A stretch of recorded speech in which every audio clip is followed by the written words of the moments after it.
Welcome back to Tales by the Fire. As promised, we have some new content. Advanced AI is a new original story, and this week we will explore Chapter 1. Sit back, relax, listen, and watch. If you like this story, please hit the like button. Also, subscribe and ring the bell to be informed of new content. It will help me continue to create for you. Now let's see what happens when the mundane becomes more exciting than you bargained for. Advanced AI. Chapter 1. Jake Evans sat alone in his usual booth at Mildred's Diner, the kind of place that smelled like burnt coffee and nostalgia, where vinyl seats stuck to your legs and the walls were papered with old photographs of people long dead. The mug in front of him was half filled with lukewarm coffee that he'd been nursing for the better part of an hour. He liked it here, mostly because no one bothered him. He sipped the last of his coffee, surveying the rain-speckled windows with a contented sort of detachment. He was regular enough that Mildred, eyes sharp as needles despite her years, rarely bothered to bring a menu. Mildred brought Jake a hot refill and asked him for his order. Jake always ordered the same things, just the meals changed. Mildred quoted today's specials and the freshly baked desserts for Jake's consideration. Jake ordered a medium rare steak, a baked potato with all the fixings, and a side salad with blue cheese dressing.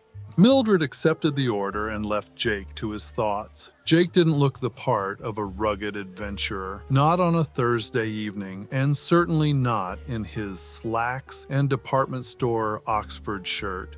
Jake worked a mid-range job at an insurance firm. He was a claims analyst. To be precise, his job was all about data, probabilities, and endless paperwork. It paid the mortgage on his tidy two-bedroom in the rows of shaded suburbia east of Seattle, but just barely. His office was a place of artificial light, ladder-climbing managers, and hushed gossip. Jake's real passion and true escape was the wilderness. He loved to hike and backpack, and had always dreamed of being an adventure guide. Weekends, Jake swapped collared shirts for moisture-wicking vests and flecked camo jackets, always ready with a pack stashed in the back of his Subaru Outback. Every trailhead felt familiar, every landscape a puzzle he'd already solved. He knew the ins and outs to almost every wilderness escape within 50 miles of his home. That may explain why Jake, at 38, had no girlfriend, no romantic entanglement of any kind. He loved being outside in nature. He loved the idea of survival. His pack was filled with old Forest Service maps. He had satellite wilderness navigation, but he loved to challenge himself by setting off on weekend adventures using only the old maps and his Boy Scout compass from 1986 to find his way. Tonight, though, Jake was just another anonymous suit hunched at the back of Mildred's, nursing caffeine and trying to convince himself that solving insurance puzzles counted as proper, life-fulfilling work. Jake leaned back against the cracked red vinyl with a long breath, absently stirring his coffee with one hand while the other thumbed the edge of a file folder that held the latest project he was working on. His attention was halfway on the neon clock above the counter, watching as its red numbers clicked steadily towards some undetermined disappointment. When he caught it, the faint cadence of voices from the booth behind him. He wasn't actively eavesdropping, not at first, but a pair of voices just a shade too urgent speared his attention from the next booth, slicing through the hum of dishware and the clatter of spatulas in the busy kitchen. He didn't recognize them, which was odd. Mildred's usually attracted the same faces. Both spoke in the register of men trying too hard not to be overheard. Something about the way the conversation flowed pulled his focus like a magnet. Jake froze his hand mid-stir, letting the quiet scrape of the spoon against ceramic settle as he turned his ear slightly. 4 o'clock, Morrison Trail Junction, one of them said. The words were thin as thread, but sharp enough to penetrate the muffled buzz of the diner. We meet, we exchange, and we go our separate ways. The second voice replied, raspier and older than the first. Nobody can know. I did research. The junction is remote and not really accessed, except in the summer, by true hardcore hikers. There is an old logging road. Its access is hidden due to years of overgrowth and inactivity. It leads up and spills out at the junction. We can drive there and drive away. I did a test run. It is an ideal meeting place, said the first voice. A pause settled between them.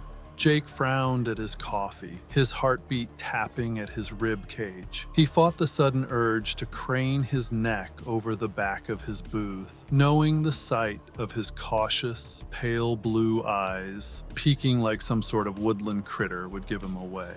He stayed still, focused. So it's a deal? The first voice leaned heavily on those words, giving them weight. Not excitement, but pressure. A tiny clink of ceramic on wood, the sound of plates shifting, boots scuffing against the cracked tile floor. Then, flatly, it's not nearly what it is worth, but I need the money, so it's a deal. Jake felt his breath hitch slightly, as though a gust of something unseen had passed over him. Whatever this conversation was, it wasn't normal. It wasn't the usual chatter of ex-loggers reminiscing about better days or kids arguing about where to fish. It was sharp-edged and slick with intent. The two voices fell silent for a moment, just long enough for Jake to realize how strained his own limbs had become, taut as bent wires. He exhaled slowly and nearly flinched when he heard the shuffle of movement. Clothes brushing against vinyl, feet hitting the floor. They were getting up. Jake adjusted slightly and pretended to study the paperwork in his file folder as two men walked past his booth toward the door. He resisted the urge to look up at them directly, but caught them out of the corner of his eye. One of them was tall, wearing a bomber jacket that hung loose around his frame. His companion was shorter and older, with shoulders that hunched as if drooping under some unseen weight. Both of them walked with a purpose that made Jake sit a little straighter. The door jingled as it swung shut behind them, leaving Jake alone in the undertow of their absence. Jake lingered in his booth for another 10 minutes, staring blankly at his coffee, as though it held some kind of roadmap to the puzzle gnawing at the edge of his brain. His mind snagged on details like hooks in a stream. Morrison Trail. 4 o'clock. Nobody can know. He knew the Morrison Trail. He also knew a couple of ways to drive and get very close to the junction. The men of mystery were correct. That area of wilderness was not visited often, and most only knew how to hike there. It had been months since anything resembling excitement had crossed his path. At best, he'd find a new trout spot or repair a neighbor's busted lawnmower to break the monotony. After years of living white-collar suburbia normalcy, he'd felt himself withering into the wallpaper of routine. But this reeked of something different, maybe dangerous. What was this remote meeting all about? Jake had always been good at solving small mysteries, not the kind that cracked the nightly news open, but ones that were fairly complex, but certainly not life-changing. Finding lost estate items, figuring out who'd vandalized an abandoned cabin. He had an eye for small details and a stomach for risk that sometimes got the better of him. It got the better of him now. Mildred delivered Jake's dinner. He ate it without much thought to how it tasted. He left cash on the table, gave Mildred a quick wave as she raised her graying brows in mute farewell, and stepped out into the rain-slick night. His Outback sat 2 blocks down beneath a stand of alder, hatchback always packed for the unexpected. Jake climbed in and sat, engine off. the events replaying in his mind. Morrison Trail Junction, 4 o'clock. Nobody can know.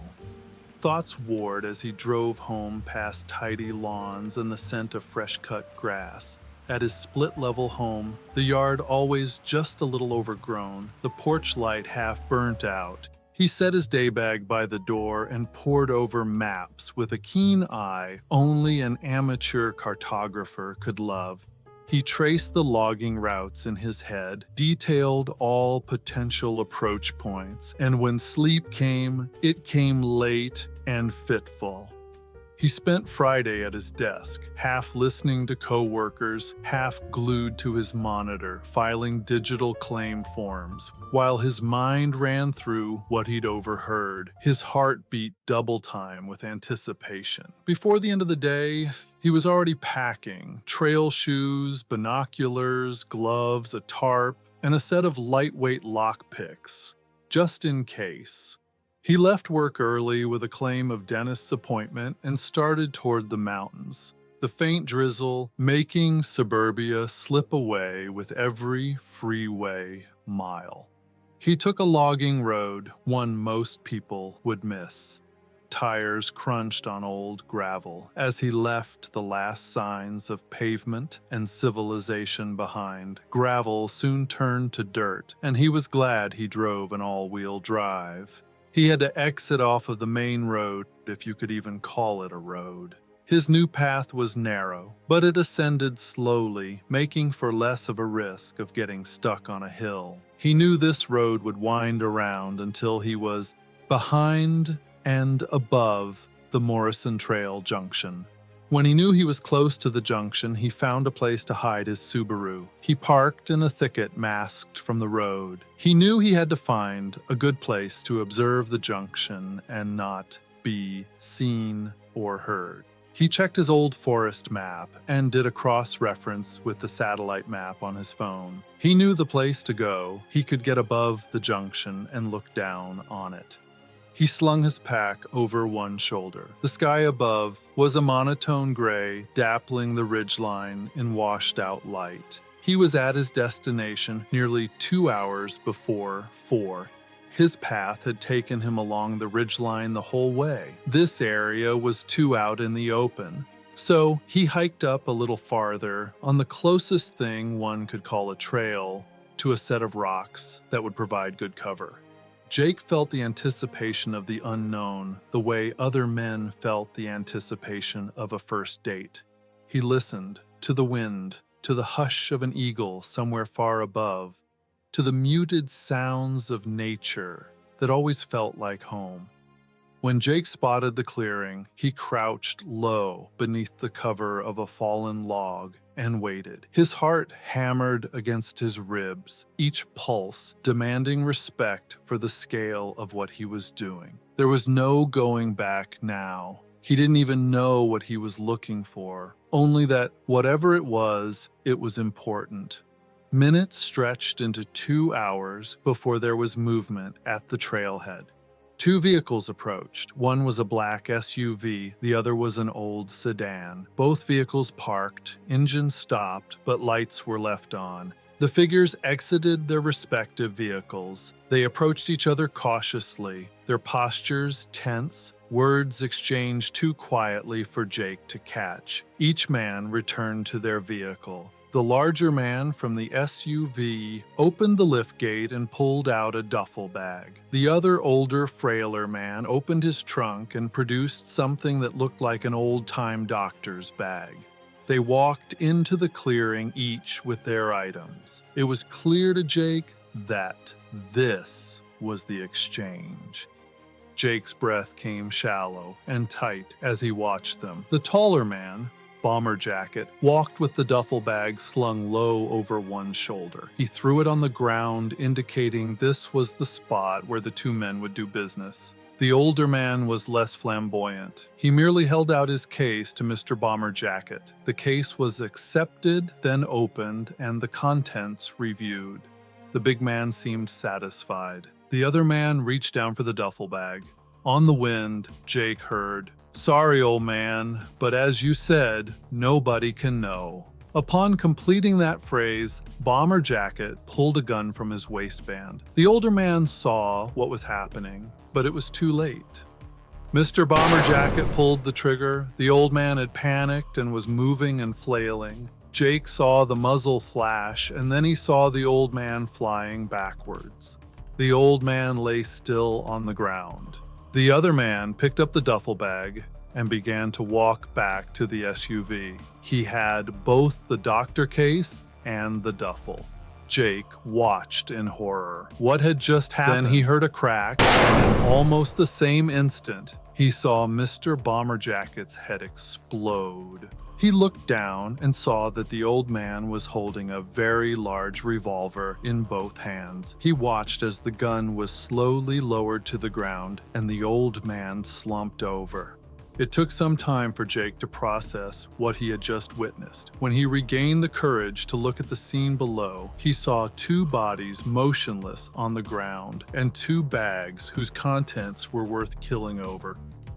For a long moment, Jake didn't move. It was as though he'd forgotten how to breathe. His mind screamed at him to leave, to run, to pretend he'd never been here. Instead, the part of him that had brought him to this place, the reckless, desperate piece that whispered, "Look closer," took over.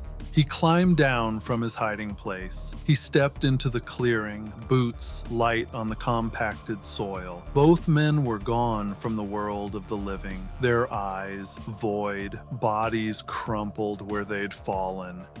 Jake avoided looking at their faces. His attention instead was on what they'd left behind. Jake knew they were remote, and he knew it would be very unlikely that anyone heard the gunshots. But he did not want to linger. He felt a great sense of urgency to get out of here. He felt his heart racing as he picked up the duffel bag and threw it over his shoulder. He then grabbed the doctor's case. Jake didn't linger. He grabbed some branches and methodically went to work, backing his way out of the clearing and simultaneously erasing any signs that there was ever a third person here. It was a routine as methodical as tallying insurance claims, and almost as calming. He reviewed his vantage point, where he had witnessed the double homicide, and tried to erase any evidence of his presence with the detail as before. He made his way back to his Outback, threw the bags in the back, and drove back the way he had come. When he finally pulled into his driveway later that night, the house felt smaller than before, its edges cramped by the weight of what he carried. Jake locked the door and set the bags on his kitchen table like they were bombs, his hands shaking as he unzipped the duffel. In the duffel bag was money, stacks of $100 bills wrapped so cleanly he thought they might cut him. His fingers hovered for a moment before he turned to the doctor's case. It opened by sliding a lever that allowed a clasp to flip open. Inside, he saw what looked like hard drives and notebooks. He pulled a notebook out. He skimmed the pages, eyes catching on phrases like Artificial Intelligence Unit Alpha, Self-Contained Neural Net, and Experimental Application Protocols. The words burned into his brain, a language he didn't fully grasp, but recognized as dangerous. He put the notebook down, the shape imprinting into his vision as night closed in around the little house. A million questions crowded his thoughts, none quite willing to resolve. Jake Evans, claims analyst and weekend outdoorsman, stared as the implications of what he'd just brought home began to take shape in the shadows. And so his transformation began, not with a bang, but with 1,000 individual puzzle pieces scattered on a card table, each waiting to be put into place and ultimately revealing the master portrait. Hello, shall we begin?